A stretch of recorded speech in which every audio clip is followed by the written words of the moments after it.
Hi, this is Marybeth Van Horn, and this is Nurse Chat. Listen, have you ever thought about your breath? Like, we go all day long and we breathe, but do you ever actually consciously pay attention to your breath? To take a deep breath and pause for a moment?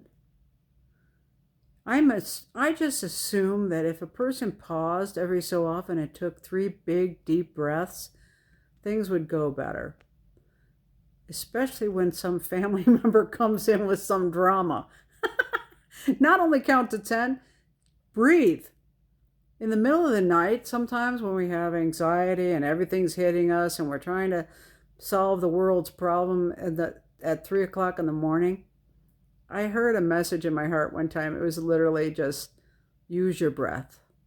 I had a husband with cancer for several years, and sometimes I had to just breathe. And I got good at stopping and saying, I heard it often then, like use your breath. Use your breath to calm down. Use your breath to pause. Use your breath to regroup. So breath is important, believe it or not. It's the source of life. I know you know that. But breath is important as far as like how you breathe. And most of us are very shallow breathers most of the day. And I think that it's important to every so often pause, take some deep breaths, and see how that changes things for you. Have you ever heard that you should breathe in a bag if you have anxiety? There's a reason for that, okay? Apparently, you change your body chemistry by breathing in a bag. Who knew, right? So if you breathe in a bag, you have more CO2. CO2 is carbon dioxide. So breathing in a bag increases carbon dioxide, which also helps with oxygen exchange, believe it or not. So my daughter has become very involved with something called Z Health, and it is changing the body with the brain. And so she encourages us all the time to bag breathe, she calls it. And at first I tried bag breathing, and it was a little tough for me. It took me a minute to get used to it, first of all. I could do maybe 3 breaths, and that's okay.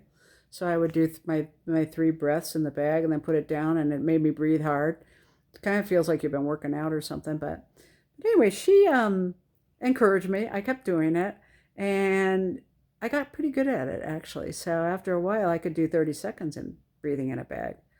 And then she told me that I actually could lower my blood sugar by breathing in a bag. I could actually get more oxygen to my tissues by breathing in a bag. So every so often I started thinking, why not breathe in a bag? So I used to have it sitting right next to my couch, and I had a paper bag for a while. Then I used a plastic, bag like you get at the grocery store with the veggies, and that was like the perfect size, and I got good at it. And so now I actually look forward to bag breathing. I try to do it as often as I can, maybe 3 times a day, 4.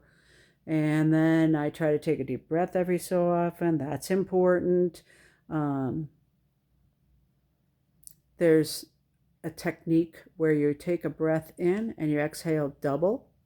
So you take a breath in to the count of, let's say, 5 or something like that, and you breathe in, and then you exhale to 10. And then inhale at the same counting pace, okay? So you inhale to 5, exhale to 10. Or if you get good at it, maybe you're breathing in to 10 and exhaling to 20. Some people are better inhalers and some people are better exhalers. I seem to be a better exhaler because I've been a singer for many years. So that works for me, But try it. Try different things with your breath. Why not? We're all quarantined right now. Try different. Do stuff that makes you learn something new.